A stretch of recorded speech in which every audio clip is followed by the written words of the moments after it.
আদেশ মৰ্মে আমাৰ কোকৰাঝাৰ ডিস্ট্ৰিক্টৰ ড্ৰাফট ইলেক্টোৰাল ৰোলটো পাবলিশ কৰিছো। আমাৰ ড্ৰাফট ইলেক্টোৰাল ৰোল আমি প্ৰিপাৰেশন ওয়াৰ্কস কমপ্লিট কৰিলো আৰু আপোনালোকৰ ওচৰত আমি ৰাখিছো তথ্যখিনি। আপনি দেখিবলৈ পাম যে আমাৰ যিমান 12টা কনস্টিটুৱেন্সিজ আছে তাৰ আন্ডাৰত আমাৰ টোটাল মেল ভোটাৰ্স আহিছে 3,50,325।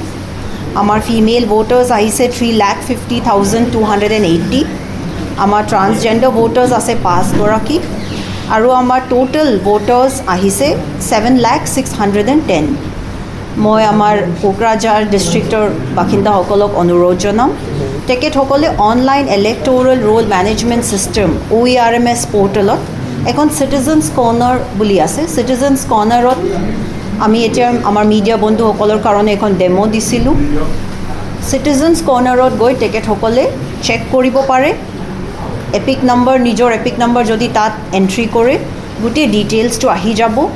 যদি এনেকৈ সিচুৱেশ্যন হয় যাত ডিটেইলছটো নাহে মানে আপোনাৰ ইলেক্ট'ৰেল ৰোলত নাম নাহে তেন্তে আপোনালোকক মই অনুৰোধ জনাম ফৰ্ম A বুলি আছে। ফৰ্ম A আপোনালোকে সাৰ্কেল অফিচৰ পৰা ল'ব পাৰিব।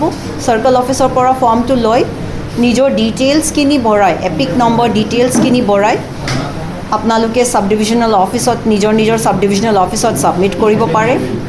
যদি শিফটিং কৰিব বিচাৰে তেতিয়াও আপুনি ফৰ্ম A ভৰাই কিনে তাত সাবমিট কৰিব পাৰে। যদি আপুনি বিচাৰে যে ডিলিশ্যন কৰিব লাগে বা আপোনাৰ যদি কিবা অবজেকশ্যন আছে তেতিয়া আপুনি ফৰ্ম B ফিল আপ কৰি সাবমিট কৰিব পাৰে। আৰু যদি আপুনি বিচাৰিছে যে কাৰেকশ্যন হ'ব লাগে কাৰেকশ্যনৰ কাৰণে আপুনি ফৰ্ম C সাৰ্কেল অফিচৰ পৰা লৈ নিজৰ ৰেসপেক্টিভ সাব ডিভিজনেল অফিচত সাবমিট কৰিব পাৰে। মই টাইমলাইনটো আপোনালোকৰ ওচৰত অকমান ৰাখি দিছোঁ যাতে আপোনালোকে গম পায়। আজি আমি 22 জুলাইৰ ড্ৰাফট ইলেক্টোৰাল ৰোলটো পাবলিছ কৰিছোঁ। আমাৰ last date for filing of claims and objections হৈ গ'ল 5 অগষ্ট। আপোনালোকে প্লিজ এইটো ডেটটো মনত ৰাখি ল'ব কাৰণ আৰু আমাৰ last date for disposal of claims আছে 11 অগষ্ট আৰু আমি 13 অগষ্টত আমি ফাইনেল পাব্লিকেশ্যনটো আমি কৰিম আৰু 18 অগষ্টত আমি ফাইনেল পাব্লিকেশ্যন অফ পলিং ষ্টেচনছটো আমি কৰিম।